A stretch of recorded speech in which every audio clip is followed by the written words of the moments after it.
Hey friends, happy Sunday. It is beautiful outside. I want to talk to you about what can we expect for the spring market of 2025 in the Southeast. If you've ever wondered what's really going on behind the scenes in a real estate transaction, you're in the right place. Whether it's the nail-biting negotiations, the crazy twists and turns throughout a transaction, or the moments that just make you want to pull your hair out, it's all going to be shared. I'm Brittany Fry, and I am the host of the Closing Chapters podcast. Here, we are going to talk about my career transaction by transaction since 2016. And we're also going to go through all of the golden nuggets that I've learned along the way that I would love to share with you. I want to shape your reality in real estate to a world that you can be confident, educated, and make really wonderful decisions for your financial future and build a real estate portfolio. No matter if you are a real estate investor, a first-time home buyer, or a luxury buyer, there's something to be had in this podcast. You're going to see it throughout this series that military is really my heart. That is my niche, and if you are a military buyer or seller, you will thrive listening to this podcast. So grab a seat at the closing table and let's close some chapters. I want to say that I am seeing a little bit of a shift. And what I mean is that we have some sweet pockets that are moving, turning and burning. And those are the price points that are directed by the interest rates and make an obtainable goal. So now, just a reminder, I am in military markets. So a lot of my world is typically based off of the housing allowances that are provided in our areas, okay? So I can look at a chart and say, all right, in general, this is the range that most of my families are getting in a housing allowance.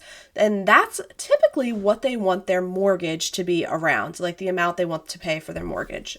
So that in turn turns around and we can look and see, okay, with the rates as they are right now, like in the low to mid sixes, where does that put us? A lot of my families really need to be between 250 and 300,000. And that is like the sweet spot pocket. Anything under 250, as long as it's in good condition, it's not staying on the market, period, end of discussion. But anything that is above 250 is still starting to move very quickly, especially right at that 250 wheelhouse, like a little bit below and a little bit above. I have several different clients that are in each stage of that.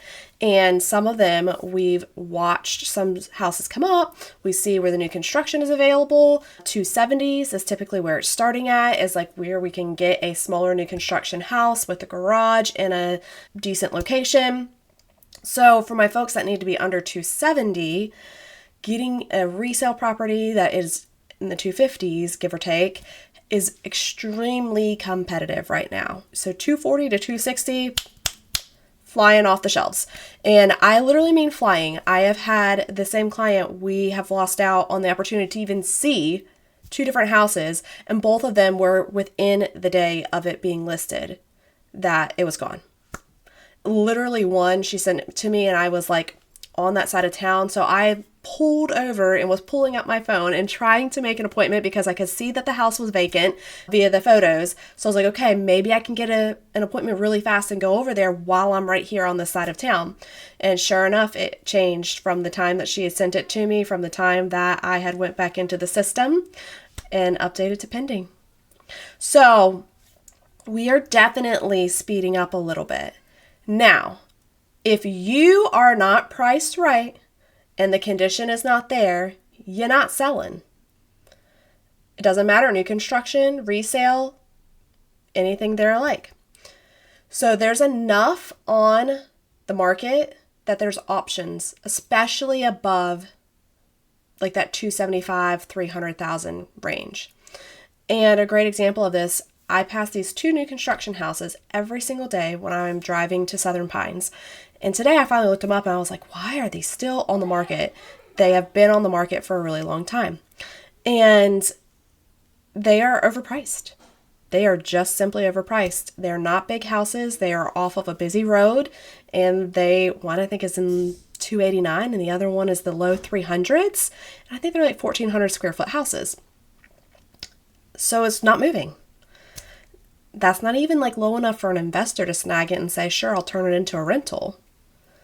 Because rental wise, the location has a lot more flexibility versus somebody that's wanting to buy it and live there. So I want you to hear me loud and clear. I just said this.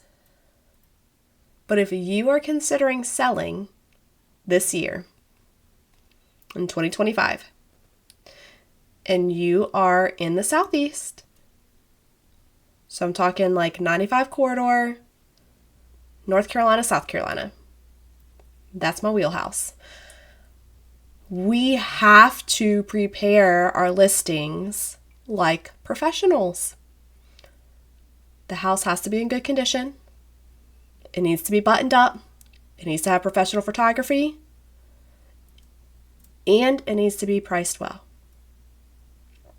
So, if you have an agent that is saying, sure, I'll list it at whatever price you want, walk away. If you have an agent that is giving you a comparable market analysis and it's lower than you want it to be, pause and listen. What is your priority? Do you need to sell quickly? Do you need to sell it all? Could you rent instead? Okay? Because the reality is that we've got to shift our mindset. We have gotten used to the idea that a year, 2 years can go by and all of a sudden we're going to make 30, 40, 50,000 plus more on a house. And that's just not going to exist anymore. Not in this market. And the markets change all the time. That's the beauty of real estate, is it's always something new and a little bit different. But the reality is we are back to a place where if you have only had a house for a year or so and something is shifting and you need to move on, depending on your situation, selling may not get you where you need to be. And we might need to have the conversation of, can we rent it out?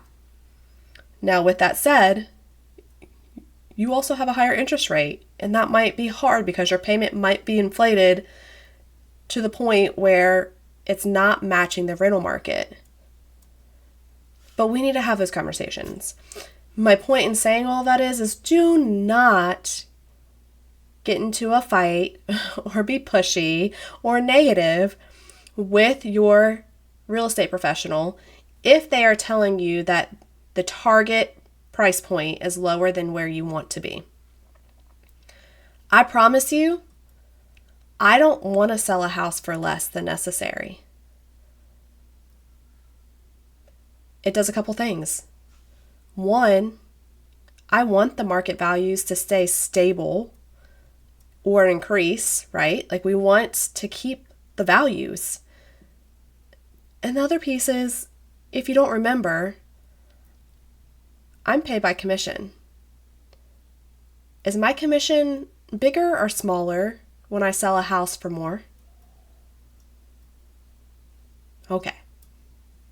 So if you take that logic and realize that we are here to protect you and serve you and have a job to do for you, that you are our priority, we are never going to tell you to sell a house for less just for kicks and gigs.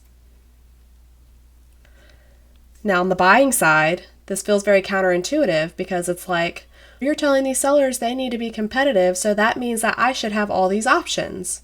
Maybe. Or maybe not.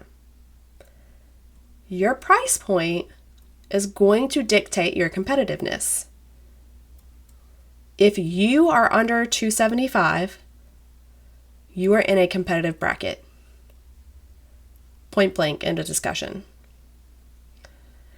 You may have more leverage with new construction than you will resale, but a lot of that depends on your time frame. Can you wait for a house to be built? What's on the ground?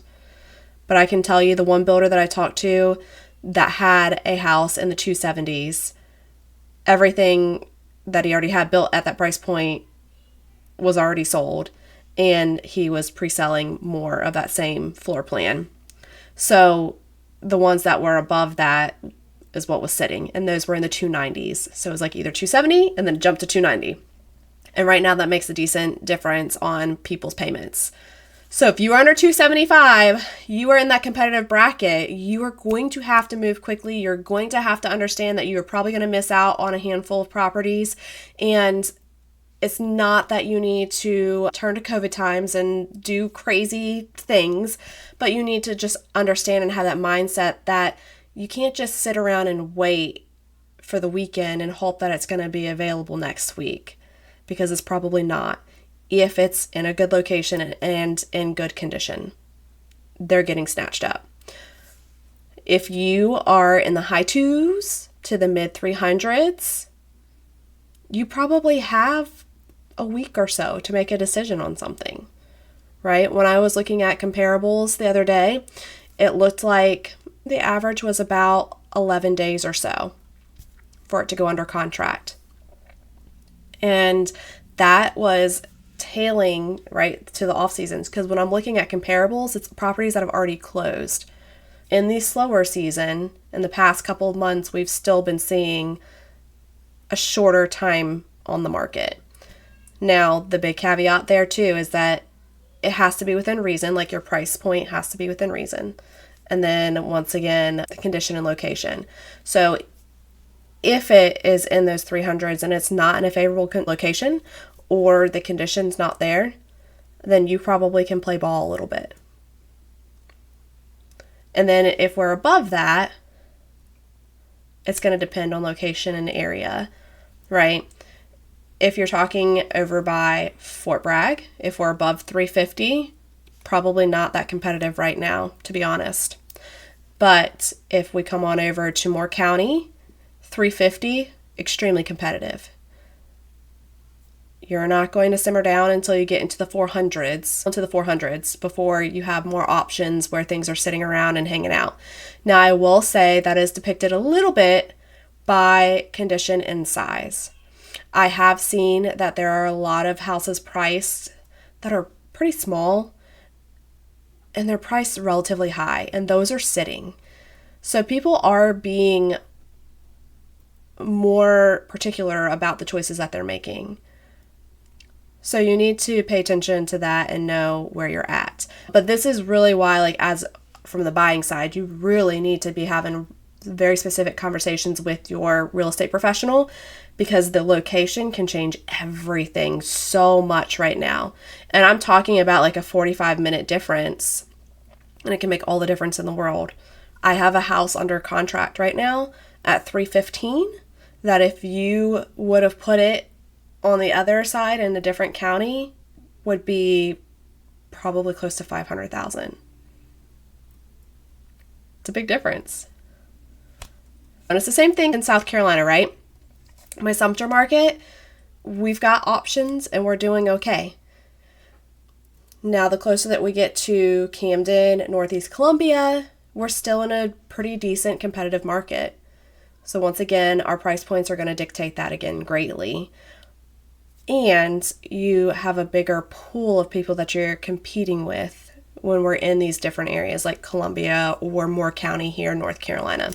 So all in all, we have opportunities to negotiate across the board. But if you are in that 275 or under sweet spot and you're ready to sell, you can probably get it sold super fast. And if you're buying in that sweet spot point, just hang tight and know that you better be ready to boogie. When the right house comes up, you've got to be able to jump on it. I hope this is a little bit helpful to get a bird's eye view of what I'm seeing currently right now at the beginning of our spring market in 2025, specifically really for North Carolina and South Carolina. Like I said, 95 corridor, military markets, that is my jam, and we can talk about it all day long. So if I can help you in those areas, then give me a call. Like I said, I service Fort Bragg and Shaw Air Force Base and Fort Jackson. McIntyre is in there in between on the way to Columbia too. So anything thereof, please reach out to me. And if you have another need, especially in a military world, then reach out to me, because I have a vast network near and far of phenomenal agents around all of my military installations. This is my pride and joy, and I am always happy to make a connection and make sure you're taken care of. I hope you guys have a fantastic week, And just know that regardless of where you are in your real estate journey, buying or selling, there's always options. Houses sell every single day, and we are going to get you taken care of.